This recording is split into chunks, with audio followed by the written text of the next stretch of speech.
Հարսանեկան արարողությունից հետո դերասան Խորեն Լևոնյանը կարծես թե անցել է իր ամենօրյա գրաֆիկին ու ինստագրամյան իր էջի սթորի բաժնում նոր հրապարակմամբ է հանդես եկել։ Հետաքրքրական է, որ Խորենը հրապարակել է աշխատանքային բնույթի հոլովակ։ Ուրախ եմ մտածել այդ մասին։ Մեր հասարակությունը ավելի շատ սիրում է այնպիսի արտիստի, ում կկարեկցի, կցավի նրա համար։ Մենք չենք սիրում ուժեղ, վառ անհատականությունների, որոնք առաջնորդ են եւ որոնց ասածը պետք է ընկալենք ու հետևենք նրանց։ Մեծ մասը մտածում է, որ ինքն էլ է արժանի, որ իր հետևից գնան, իրեն լսեն։ Մենք չենք կարողանում համախմբվել առաջնորդի, նրա մտքերի շուրջ։ Եթե ուշադիր նայենք Խորեն Աբրահամյանի ստեղծած կերպարներին, նրա ապրած կյանքին, նրա մտքերին, կտեսնենք, որ նա մեր ազգի մեծ առաջնորդներից մեկն էր։ Շատերն են ասում, որ նմանություն կա, բայց ես կարծում եմ, որ ասողներից շատերը նաև ուզում են, որ այդ նմանությունը լինի։ Իրականում ես չեմ կարող իր պես լինել, որովհետև ինքը հզոր անհատ էր։ Ես ուրիշ տեսակ մարդ եմ։ Ես դեռ ճանապարհ ունեմ անցնելու եւ այդ ճանապարհի վերջում, երբ շուռ գամ եւ հետ նայեմ, այդ ժամանակ կտեսնեմ ով էի, ում էի նման կամ նման չէի, ինչ արեցի, ինչ թողեցի ինձանից հետո։ Խորեն Աբրահամյանը հայ թատրոնի մեծագույն դերասաններից մեկն է, իսկ ահա Խորեն Լևոնյանը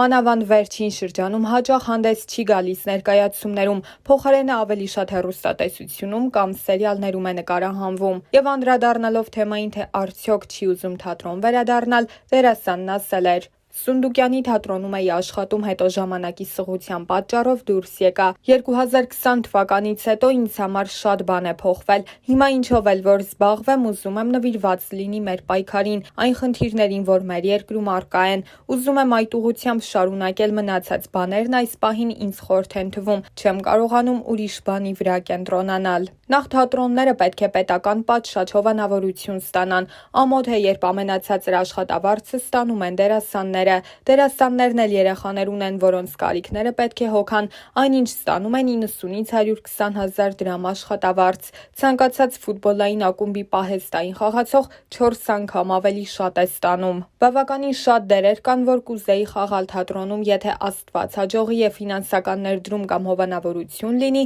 այդ դեպքում կփորձեմ մի քանի բան անել թատրոնում, բայց այս պահին չեմ կարող ոչինչ հստակ ասել, որովհետև հիմա իմ մտքում ուրիշ բան է։ Ես նպատակ եմ դրել իմ առաջ եւ ուրիշ բան աչքիս չի գալիս։ Մեր խմբի տղաների Տիգրան Աթայանի, Իշխան Ղարիբյանի հետ ստեղծել են երգեր, որոնք ես փորձեցի իմի բերել։ Ընթացքում հասկացա, որ ասելիք շատ կա, որ այդ ամենը իրոք իմն է։ Մեկ տարվա երկար աշխատանքից հետո ալբոմ թողարկեցինք, որը լույս տեսավ հոկտեմբերի 27-ին։ Այժմ տեսահոլովակների եւ համերգների վրա ենք աշխատում։ Աշխատում ենք նաև վավերագրական ֆիլմի վրա, որը կոչվելու է «Հույս»։ Ֆիլմն այն 6 տղաների մասին է, որոնք շրջափակման մեջ էին մնացել եւ մյուս 6-ի, որոնք զոհվեցին։ Հետաքրքիր բաներ ենք մտածել, ուզում ենք մեր ասելիքը ներկայացնել։ Այդ երգերն էլ կլինեն ֆիլմում։ «Հույսը» երևի ամենամեղմ տարբերակն է, մնացածը ավելի չոր են եւ ավելի պինդ, ոչ մի նվնվոց։ Վերջերս նկատում եմ, որ դեպի լաց տանող երգեր են ծնվում եւ ես որոշեցի այլ ճանապարհ ընտրել,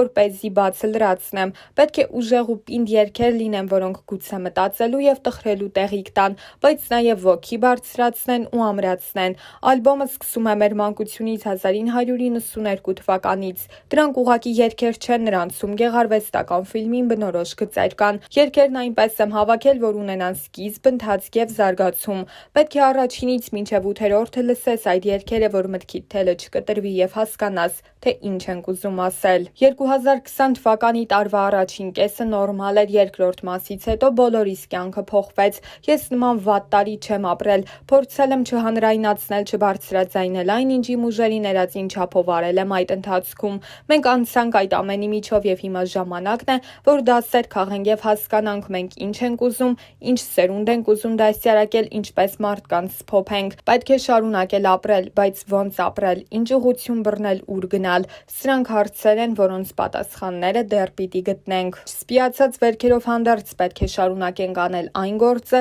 որը մեր հայրերն ու պապերն են սկսել, չթողնել այս երկիրը օտարանա։ Մենք ինքներս մեզանից, մեր տեսակից չօտարանանք, իրապես հայ լինենք ու մի մեծ ամուր ընտանիքի նման ապրենք։ Ես իրապես ունեմ հույս երգի մեջ, այդ մասին հենց այնպես չի երգվում։ Սա մի փուլ է, որը պետք է հաղթահարենք։ Բառերը քիչ են ասելու, թե իմ հոգում ինչ կա այս պահին։ Ես փորձում եմ ավելի շատ գործով անել, չգիտեմ, եթե ես խոսեի, դա ինչով կօգներ, փոխարենը շատ ուրիշ բաներ եմ կարողացել անել, դա է իմը։ Մենք միշտ մի բան անում ենք, հետո ենք մտածում, պետք է հերթականությունը փոխել։ Հասկանալի է, բոլորն են հիմա վատ վիճակում, բոլորն էլ ավելի էմոցիոնալ են։ Մի մասը փորձում է ելք գտնել, մի մասը հանգիստ ապրել եւ ընդհանրապես բանի տեղ չդնել տեղի ունեցող իրադարձությունները։ Մի հատված էլ կա, որ նույնիսկ փորձում է օգտվել այս իրավիճակից։ Այսօր համախմբվածության պակաս կա։ Երևի համախմբող միտքը չկա, միտք, որը բոլորին իր շուրջ կհամախմբի։ Մենք վերածվել ենք պառակտված մասսաների։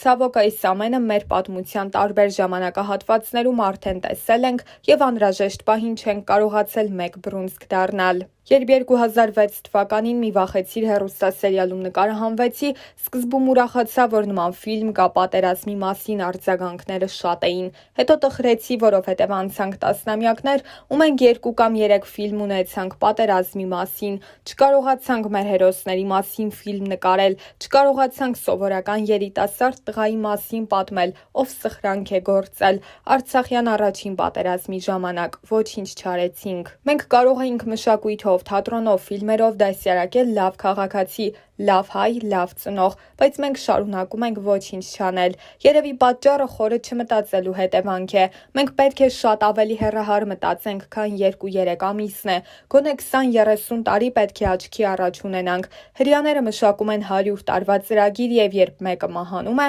մյուսը գալիս է ու նրա կիսատ թողածը տեղից շարունակում է առաջ տանել այդ գործը։ Մենք կարճ ենք մտածում։ Այս ամենը նաեւ կարճ մտածելու հետևանք է։ Դա վերաբերվում է նաեւ հեռուստատեսային ոլորտին։ Այս պահին լավ է, ռեյտինգները բարձր են, փողը շատ է, մյուս անգամ հովանավորը ավելի շատ կտա։ Իսկ թիրախը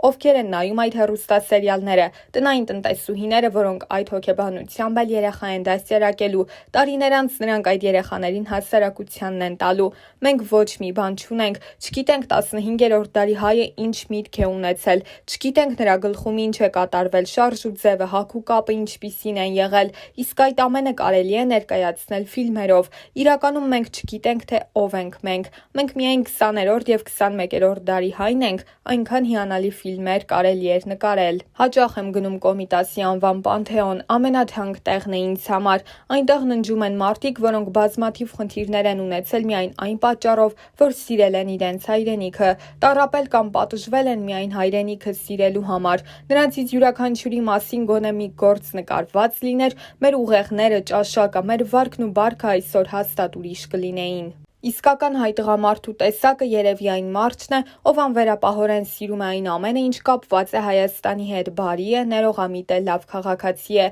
Գուցե դա է հայ տղամարդու լավագույն կերպարը։ Հիմա ամեն ինչ խառն է, մենք կարծես տասնյակ տարիներ հետ ենք գնացել, նորից շփոթվում ենք, նորից կորցնում ենք մեր ինքնությունը, նորից մեզ կորցնում ենք, չենք հասկանում, թե ազգովի մեզ ինչպես պահենք։ Սա էլ դաս է, որ մենք պետք է քաղենք եւ գուցե այդ պարագայում ձևավորվի մեր ազգային դեմքը։ Կուզեի ֆիլմ նկարել սովորական երիտասարդ զինվորի մասին, ով հայտնի ընտանիքից չէ, մեծ անուն չունի, հասարակ տղա է, ավտոմատը ձեռքին։ Այդ տղերքին մենք չենք կարող մոռանալ։ Դա նրանց հետ չի բերի, բայց գուցե հետ բերի մեր ազգային ինքնությունը։ Ով ենք մենք։ Ոնց կարող էր 18-19 տարեկան տղան ավտոմատով զինվորական մեծ արսենալի դեմ կռվել։ Մենք պետք է մտածենք ապագա սերունդների մասին։ Գուցե հիմա ամեն ինչ խարխլված է, բայց եթե չենք ուզում, որ այդպես մի 20 տարի եւս շարունակվի, պետք է մտածենք ովքեր ենք լինելու եւ ուր ենք գնալու։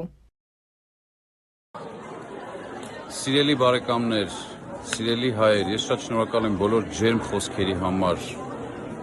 Ես շատ շնորհակալ եմ ձեզ այսքան հազարավոր նամակներ գրելու համար ու շատ ուրախ եմ, որ ինչ որ չափով փորձեցինք ձեզ լավը մատուցել, ձեզ կիրթը մատուցել, ձեզ հայկականը մատուցել։ Ես իմ դասարանի անունից ձեզ ասում եմ շնորհակալություն, մնացածը կասեն իրենք։